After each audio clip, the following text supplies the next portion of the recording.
Breaking news, kembali lagi bersama saya di Kick Off Sport. Ciao. Kali ini guys, kita ada berita baru bro. Berita lagi hangat-hangatnya ya, dimana ada pemain Indonesia yang berasal dari Bandung, inisialnya Udil. Dia sedang ramai dibicarakan di media sosial ya, karena ada skandal dimana dia seperti ya bisa dibilang selingkuh ya dengan orang Malaysia guys ya.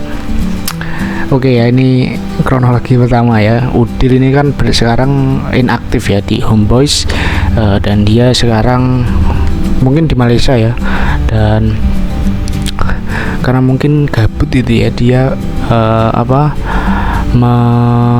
mencari seorang wanita guys, dan dia mengaku sebagai Julian, orang Malaysia keturunan Chinese dengan agama Kristen ya guys ya, di tanggal 25 Maret ya, di sebuah aplikasi ya. Ya ini apa ya guys ya, kalau Udil ini dia kan pemain besar gitu ya, masa iya sih bro, punya istri kok masih cari-cari wanita lain gitu loh.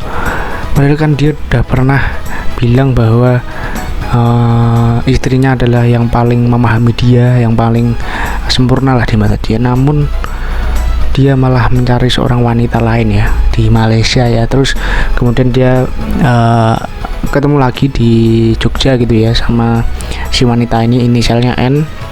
Dan di sana ternyata ada seorang fans yang mengetahui Udil itu ya, dan pada akhirnya si N ini kan ya bertanya-tanya, kok orang Malaysia terkenal di Indonesia, ada apa ini gitu kan.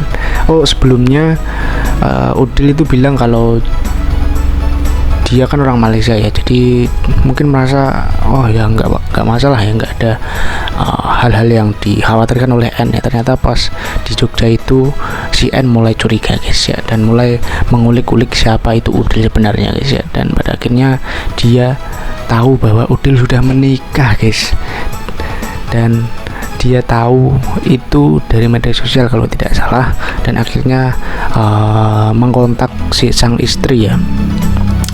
Karena dia mengontak sang istri ya, Udil atau inisialnya U ini ya, dia langsung mengancam atau mengintimidasi si N ini ya, bahwa dia ya intinya isi ancaman dan intimidasi untuk menakut-nakuti si N inilah ya.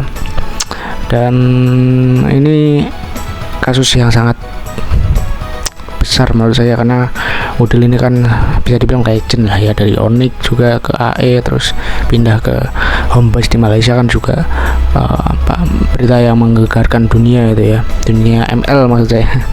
Terus kita lanjut di kasusnya ya, dimana Udil ini juga menawarkan atau mengaku mengonsumsi obat penenang dan juga menjual obat penenang ya guys. Saya nggak tahu obat penenang ini maksudnya apa gitu ya, ataukah mungkin obat penenang yang mempunyai toksin yang tinggi gitu ya, untuk memberikan rasa kenyamanan bagi dia, atau yang memiliki kadar narkoba, saya nggak tahu juga ya.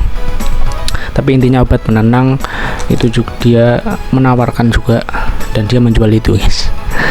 Oke, lalu Udil ini kan setelah mengancam tadi ya, dia menawarkan sebuah opsi ya bagi kepada N untuk tidak mengumbar-umbar kasus ini ya, dengan membuat konten gimmick ya, supaya kasus ini tertutupi ya guys ya. Namun si N juga pinter ya, nggak mau menerima tawaran itu karena dia sudah dapat ancaman dan intimidasi dari. Lalu ada statement ya dari pengurus di Homeboyz ya, HP apa ya, dimana bilang bahwa intinya dia sedang berkonsultasi lah ya dengan pihak yang bersangkutan ya, atau bisa dikatakan Udil ini ya diinterogasi dulu lah ya, ditanya-tanya ini benar atau enggak itu dan sebagainya. Dan memang berita ini menyebar sejak 2 hari ini, dan sebenarnya secara faktual ini belum 100% ya, memang benar-benar itu Udil atau enggak, tapi bisa dibilang 90% ini Udil, karena dia sudah pernah ketemu, dan karena juga kita nggak pernah dengar kabar dia ya, jadi ya bisa mengerti lah kasus ini memang benar-benar udil gitu ya. Jadi ini ya sangat menyedihkan lah ya, atlet Indonesia di luar negeri bukannya berprestasi malah berbuat onar ya seperti udil ini. Dan semoga berita ini nggak benar ya bahwa itu udil, supaya ya nggak malu-maluin Indonesia lah guys ya. Masa pemain dari Indonesia dengan akhlak yang baik-baik ini di luar negeri seperti itu ya. Semoga kasus ini bisa terselesaikan, dan kalaulah itu udil ya, semoga diproses secara hukum di negara Malaysia ataupun Indonesia ya, supaya kasus-kasus ini tidak berulang kembali ya, seperti kasus-kasus kemarin seperti apartemen pemainnya e-sport itu ya, Apartemen ya, dan kasus-kasus kedepannya juga bisa ditanggulangi lah ya, termasuk di dunia e-sport ini guys. Oke, thank you udah nonton, kita lanjut di breaking news berikutnya. Ciao.